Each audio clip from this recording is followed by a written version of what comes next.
Ja Rule, by the way, doesn't seem like he knows anything about business. He's just a man on the side like this. I got to say, like, this is a good idea. Like, he's not like a 50 Cent where 50 Cent has like business acumen. In the documentary, he just sounds like one idiot.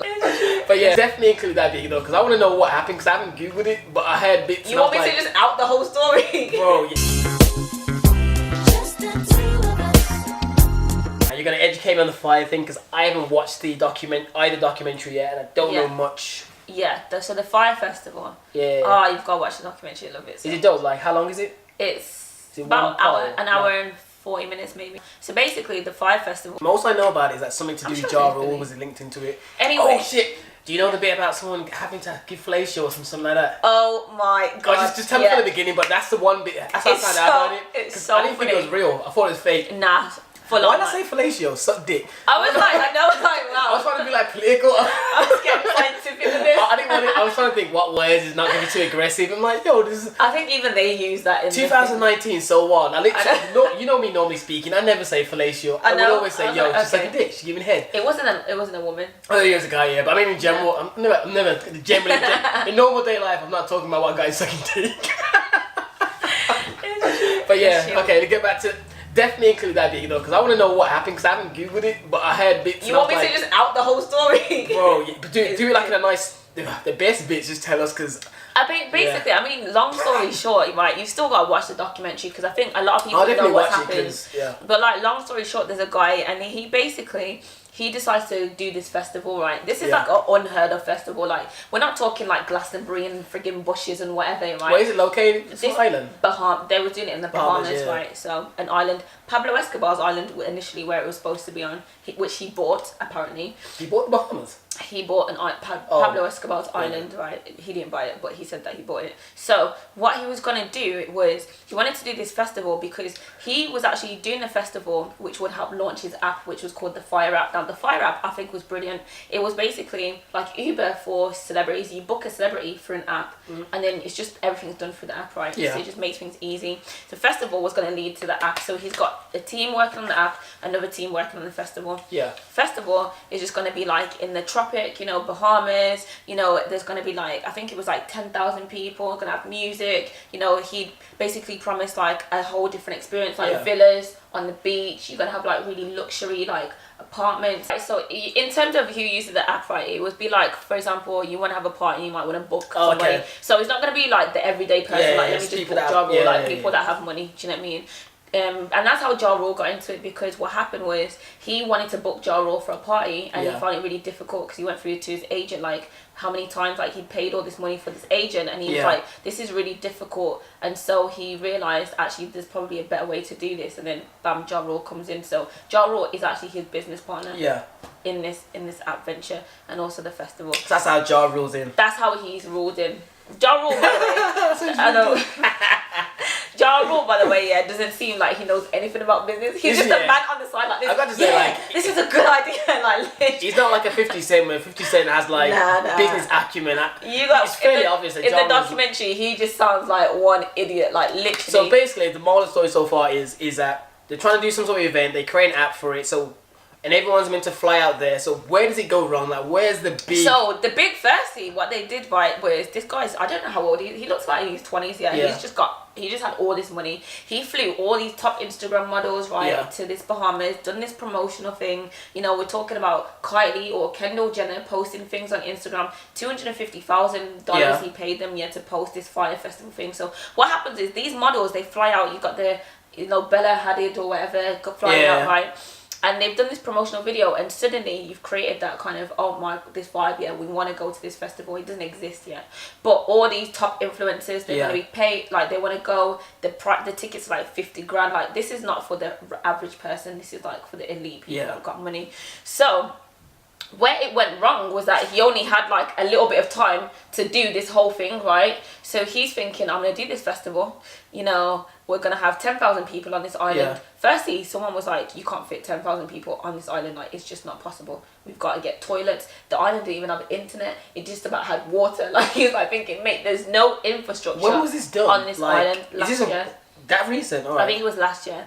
So anyway, so it was like there was no infrastructure on this island, but he wanted it on this because it's beautiful, it looks nice.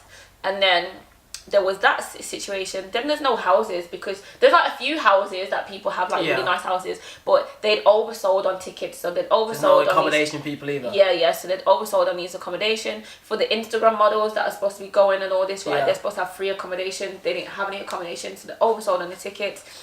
Then they're supposed to have these luxury tents. They didn't have these luxury tents. What they had was hurricane tents left over from when they had a hurricane, and put those on the beach, right?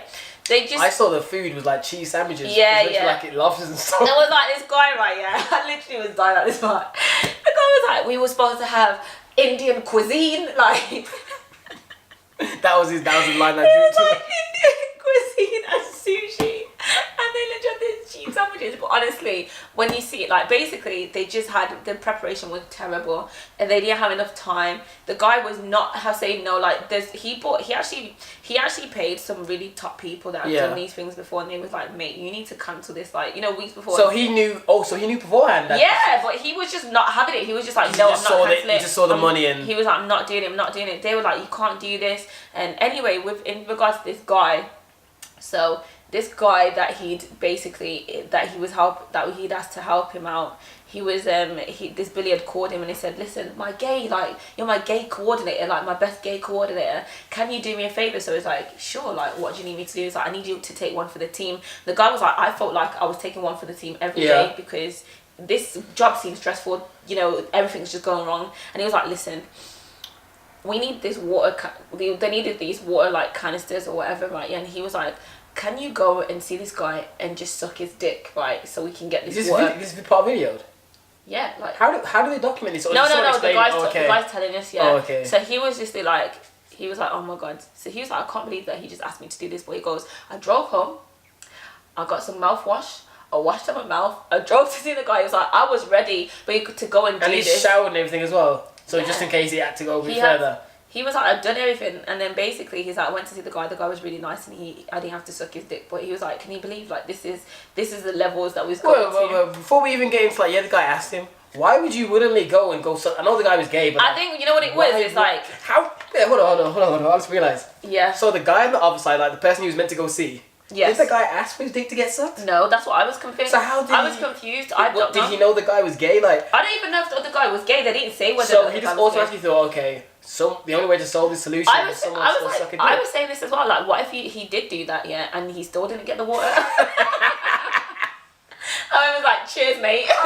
So anyway, you know what I mean? Like, I just don't know. Like, I was thinking that is crazy. Why was he gonna do it? I don't get it. You know what it is, right? Is he that committed? This guy that was doing this festival, I believe he's a psychopath. I genuinely think he had zero emotions, but he was very good at selling, and he almost sold this product. He sold the guy's mouth. He made people think that it was possible to pull this whole event off. There was people that really felt that it was going to happen, like the experts, but this guy really believed in his vision, and so I think he just really wanted it to work. There was a lot of people that really wanted this to work for this guy, and so they were too invested in the person, as opposed to, they wasn't looking at the bigger picture, like, this is never going to happen, like, it's not possible that we can create this in such a short space of time with all these kind of commitments and all these things. It was just So mad. Did the event ever go forward? So did people get there and it flopped, or did like it got half? Okay, so people got. So the people got there. Like everyone, like the people, a third of the people got there. Right, the tents were full. Bearing in mind that the day before, they were like, there was all these people from the Bahamas, like these people working. They pay these workers to sort it out. They had these mattresses like on the beach that they hadn't put in the tents, and it chucked it down with rain, so the mattresses are wet. Do you know what I mean? And the people went there, and then a third of the people went there. There was like no festival. They couldn't believe like what is going on. Like, it's not even finished. And then this Billy guy, I feel like he still thought that it was gonna happen. Yeah, like he's still thinking. He's like talking to people, like, calm down, blah blah blah. Tried to send them to the bar whilst they quickly like done up the production, which was never gonna happen. And then it just got cancelled. Like, he cancelled it. So what about the bit where apparently some woman had to like go and take some mad loan to pay her staff because someone didn't pay her for the food? Yeah. So Billy didn't pay her for the food? Nah, she was like the cook. She was cooking like every day for the workers and everything, and she like used all her savings, like 50,000. Yeah, it's 50K. Yeah. 50K she used to pay for everyone, and like their wages. They weren't getting paid, like, so she was obviously helping cooking 24/7. Like, these people working like. Why did he not pay? He didn't pay anyone because he didn't have any money. Yeah. So he couldn't. He spent all this money. Like, he spent all this money. I thought he did all these mad commandments, and when they couldn't live up to it, he just said he wasn't gonna pay. I didn't know he didn't pay. He had investors, right? Yeah, that he basically lied to and Swindled, said, and then they basically invested more money, but he'd used up so much money. Like, they had a budget of $6 million. He said they had a budget of, they wanted to use $6 million on the food, but then they only had $1 million, so that's why they only had these cheese sandwiches. This is mad. So literally, like, the workers didn't get paid. They had, like, the guy that was talking about the sucking dick thing, right? He was like, basically, the workers got mad, obviously, when they found out this thing got cancelled. He had to leave in a car, like, literally lying in the back of the car because the workers were, like, coming after him. He was like, I just had to, had to leave. The dick sucking guy? Yeah, he was like. Well, was he that high up as well? So they him. Yeah, they had like a house, like a headquarters in the Bahamas. So everyone was just kind of like knocking. You know what I mean? Like, they was just going crazy. The good thing is though, I've seen, is it true that everyone's been like doing like a GoFundMe for the chef for the woman? They earn like 150K. That's good. That's what good side of social media. When people see this stuff, like, yo, that's wrong. Yeah. Boom, boom, boom. So I feel like it's upsetting when you watch it because she's like, obviously at the end she's like, I'm just so hurt, and she can't even talk about it. She's just crying. So she didn't get no deposit, no nothing from the get go. Like, in terms of none of them though. None of them did. Like, I feel like these people don't have a lot of money, and they're just seeing. They're just for the promise of, like, he probably sold it as like, yo, trust me, you're gonna make it. Because like, you're thinking to yourself, this guy's out here with a jet ski everywhere. You so know he's good for it. He looks like he's got money. He's flying here and there. Like, he had initially when you see in the show, when you watch the documentary, you're thinking this guy's got like, he's just paying everyone left, right, and centre. He's having parties with Ja Rule. You know, they're drinking. He looks like he's got a lot of money. And then when it all came down to it, this whole festival was like 30-something million, right? And then he just didn't have the money.